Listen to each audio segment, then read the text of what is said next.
강원도청 신축을 위해 해외 연수까지 다녀온 실무 책임자들이 대부분 부서를 옮겼습니다. 업무의 연속성과 효율성이 도마 위에 올랐습니다. 원어민 보조교사와 영어 봉사 장학생 전수조사 결과 61명이 이태원을 찾은 것으로 나타났습니다. 검사 결과 전원이 음성 판정을 받았습니다. 100일이 넘도록 코로나19 환자 곁을 지키는 간호사들이 있습니다.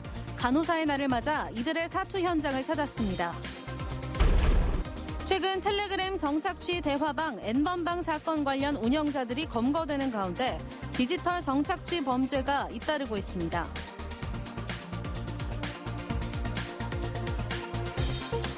시청자 여러분 안녕하십니까? 강원도청 신축을 추진하던 실무 책임자가 청사 건립과 관련한 해외 연수를 다녀온 지 2달 만에 인사 이동됐다는 보도를 지난주에 해드렸는데요.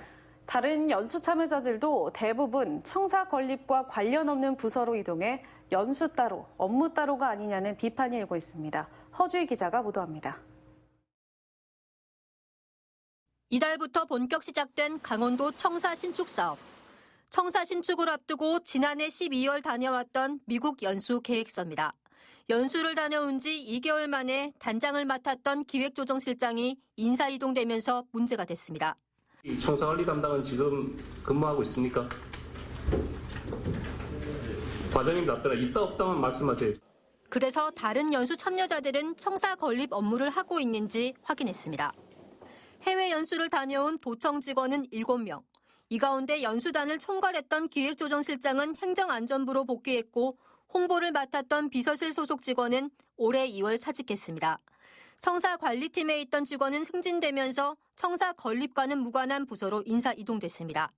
예산과 직원 2명은 청사 신축 재정 계획을 위해 함께 다녀왔다지만 이런 논리라면 모든 해외 연수에 예산과 직원이 가야 합니다. 결국 지금 청사 건립 업무를 직접적으로 하고 있는 직원은 2명뿐입니다. 강원도는 연수 결과 보고서를 보고 후임자가 업무를 진행하면 되고 내부 기준에 적합한 인사였다는 입장입니다. 하지만 1월 정기 인사를 앞두고 인사 이동이 예견된 시기에 해외 연수를 추진하면서 업무 연속성은 떨어질 수밖에 없게 됐습니다. 신중한 검토가 좀 다소 미흡했던 것 같습니다. 향후에 이 업무 연속성을 고려해서 큰 프로젝트 같은 경우에는 이 업무를 계속해 나갈 수 있는 분들 위주로 추진하겠습니다. 미국 연수에 대한 심사도 형식적이었습니다. 국외 출장 심사위원은 모두 도청 내부 국장과 과장들로 구성돼 있고 심사도 서면으로 이뤄졌습니다. 이번 연수뿐만 아니라 지난해 강원도 국외 출장 407건 모두 심사 건수가 많다는 이유로 서면으로 이뤄지면서 전부 그대로 통과됐습니다. 민간위원들을 규정을 넣어서 함께 할 수 있도록 하고 또한 일정 액수의 부분들에 있어서는 반드시 정기적으로 심의와 심사를 받을 수 있는 규정들을 더욱더 엄격해야 해야. 지난해 한 해 동안 강원도가 국외 출장으로 지출한 예산만 22억 5천만 원이 넘습니다. 해외 연수에는 막대한 예산이 들어가는 만큼 업무 연속성과 효율성을 고려하지 않는다면 연수 따로 업무 따로식의 예산 낭비가 될 수밖에 없습니다. MBC 뉴스 허주입니다. 100일이 넘도록 코로나19와 끝없는 사투를 벌이는 영웅들, 바로 의료진들인데요. 특히 그 최전선에는 환자의 곁을 지키는 간호사들이 있습니다. 오늘 국제 간호사의 날을 맞아 이들의 현장을 김상훈 기자가 다녀왔습니다. 코로나19 중증 환자들이 입원하는 강원대학교 병원 국가지정음압병동. 지난 1월 말부터 운영을 시작했는데 벌써 100일 하고도 일주일째. 그간 병상이 비었던 적은 단 하루도 없었습니다. 환자 곁을 24시간 지키는 건 간호사들. 비상 상황이 언제 찾아올지 몰라 3교대로 나눠 2시간마다 음압병동에 들어갑니다. 4개월째 반복하다 보니 방호복을 입는 시간은 줄어들었지만 밀폐된 옷은 좀처럼 익숙해지지 않습니다. 한 2시간 정도는 아무것도 못하고 목이 말라도 물도 못 먹고 막 이러고 가만히 있어야 하고 몸도 평소보다 많이 무뎌지고. 이 와중에도 간호사 6명 등 의료진들은 대구 경북 지역으로 직접 자원해 4주간 환자들을 돌봤습니다.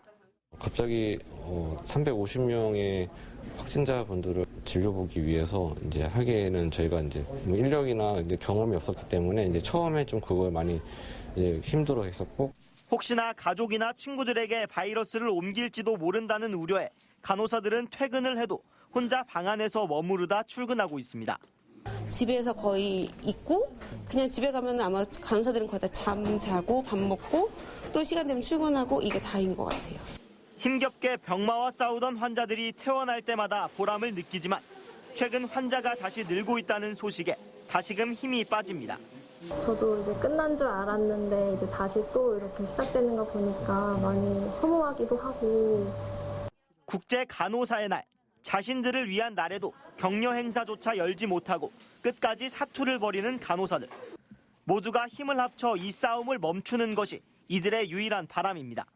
저희는 이제 의료인으로서 이제 할 수 있는 일과 이제 시민분들은 시민이 할 수 있는 일을 서로 같이 공존해서 이런 코로나 사태를 해결할 수 있게 하는 바람입니다. MBC 뉴스 김상훈입니다.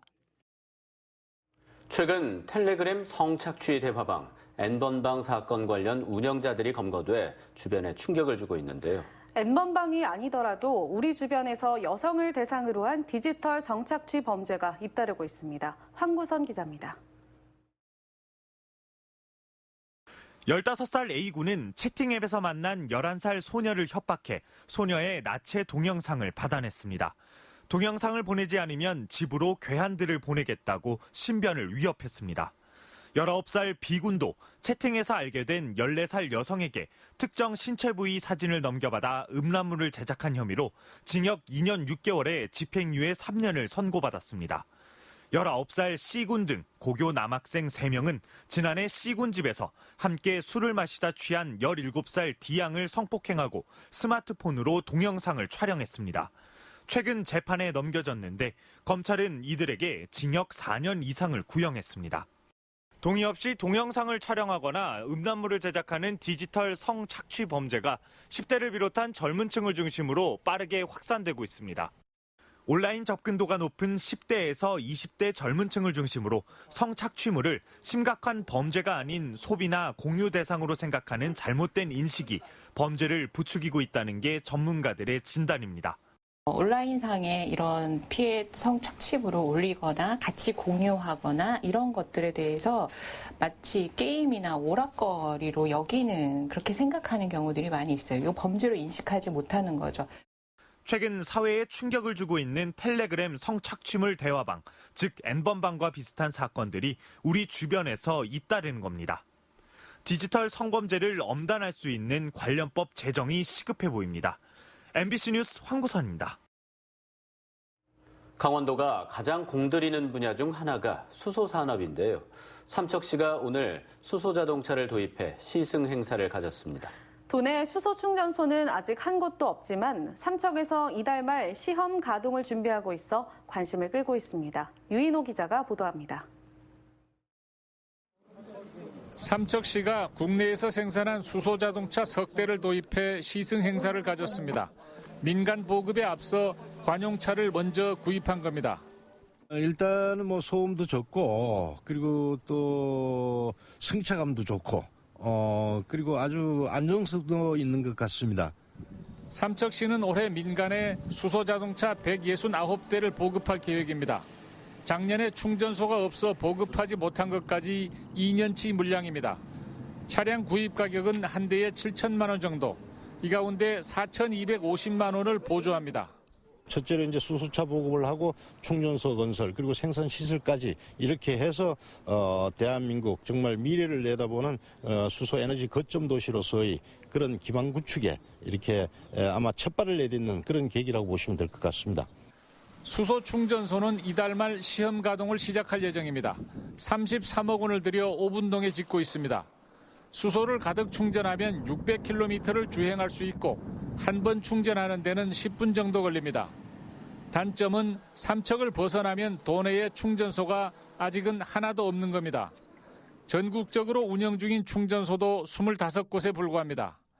환경부는 수소경제 활성화를 위해 2022년까지 수소 충전소 310기를 전국에 구축할 계획인데 인근 주민들의 민원 해결이 관건입니다. 삼척시가 교동에 설치하려던 수소버스 충전소의 경우 안전을 염려하는 민원에 부딪혀 계획이 무산되고 새로운 부지를 물색하고 있습니다. MBC 뉴스 유인호입니다.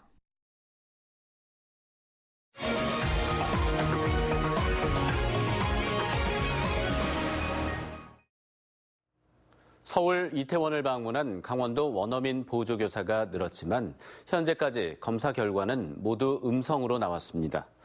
강원도교육청이 지난 4월 24일부터 5월 6일 사이에 서울 이태원을 방문한 강원도 원어민 보조교사와 영어 봉사 장학생 전수조사 결과 61명이 이태원을 찾은 것으로 나타났습니다. 이 중 검사 결과가 나온 60명 모두 음성 판정을 받았고 문제가 된 클럽 방문자 2명도 음성 판정을 받았습니다. 도교육청은 음성 판정을 받은 원어민 보조교사는 14일 동안 재택근무하고 이들과 접촉한 해당 학교 교직원은 출근을 하도록 하고 긴급 돌봄교실은 운영을 재개하도록 했습니다. 강원도교육청이 원어민 강사가 등록된 학원에도 이태원 방문 여부를 전수조사해달라는 협조 공문을 보냈습니다. 도교육청은 일선 학교와 같이 이태원 방문이 확인된 원어민 강사들은 14일 동안 자가격리하고 검사를 받도록 했습니다.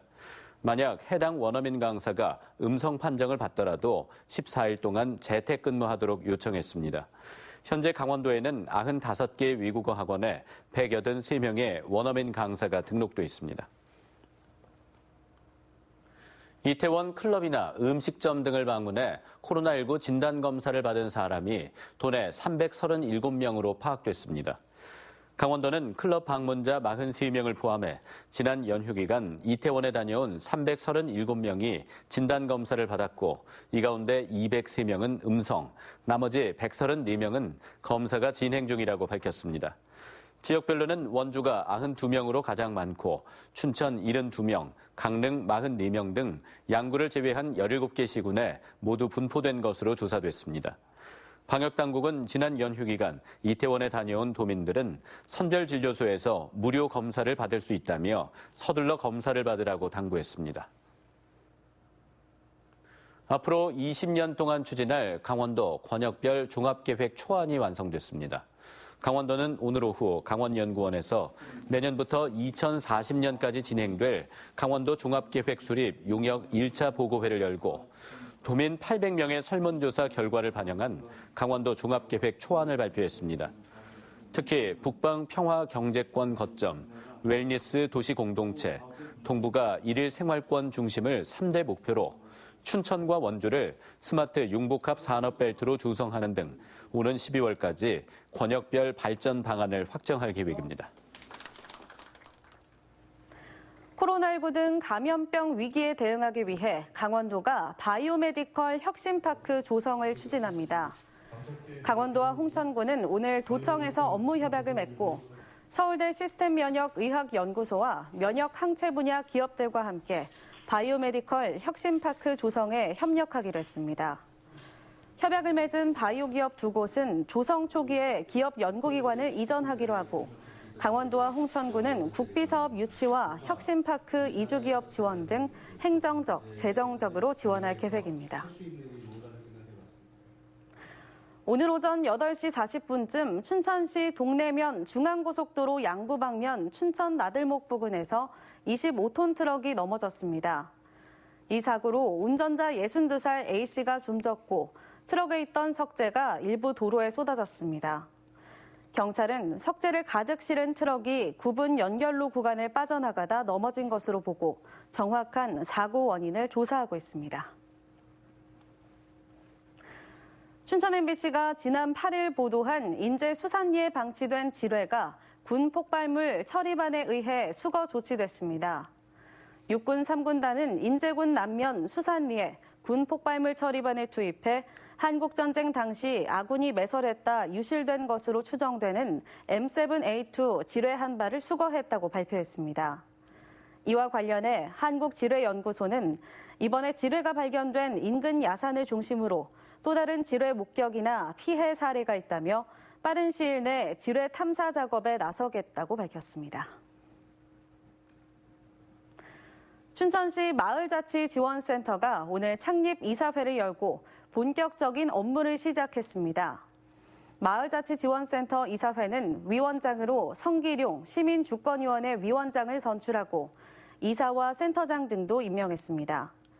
옛 춘천문화원을 리모델링한 마을자치지원센터는 주민자치 활성화를 위한 교육과 컨설팅, 실무 지원 등의 업무를 맡게 됩니다.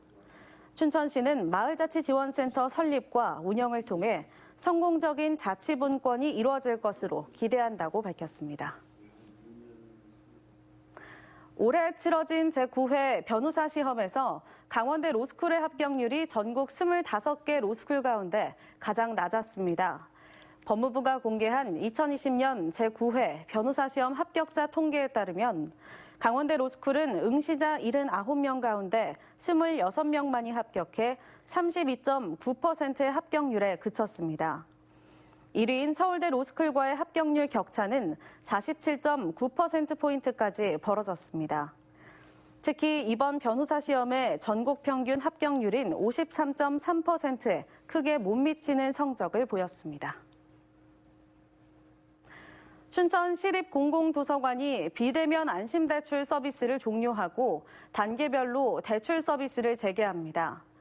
춘천 시립도서관과 시립청소년도서관 등 시내 7개 도서관은 내일부터 도서대출 반납 서비스, 전자책 서비스 등을 제공합니다. 하지만 도서열람이나 개인 학습실 사용, 휴게실 등은 이용할 수 없고 마스크를 착용하지 않거나 열이 나는 사람은 도서관 출입이 제한됩니다.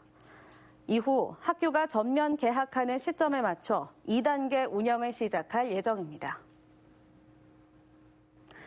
춘천에 사는 국가유공자와 장애인, 기초생활수급자 등이 공공시설을 이용할 때 이용요금을 즉시 감면받을 수 있는 서비스가 추진됩니다.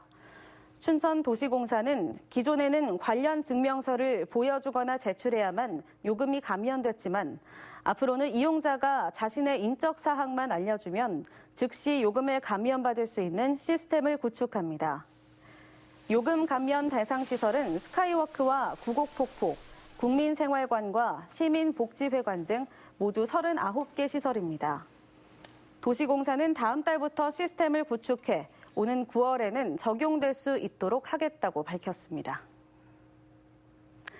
강원도교육청은 오늘부터 교육문화관과 교육도서관 알림톡 서비스를 시행한다고 밝혔습니다.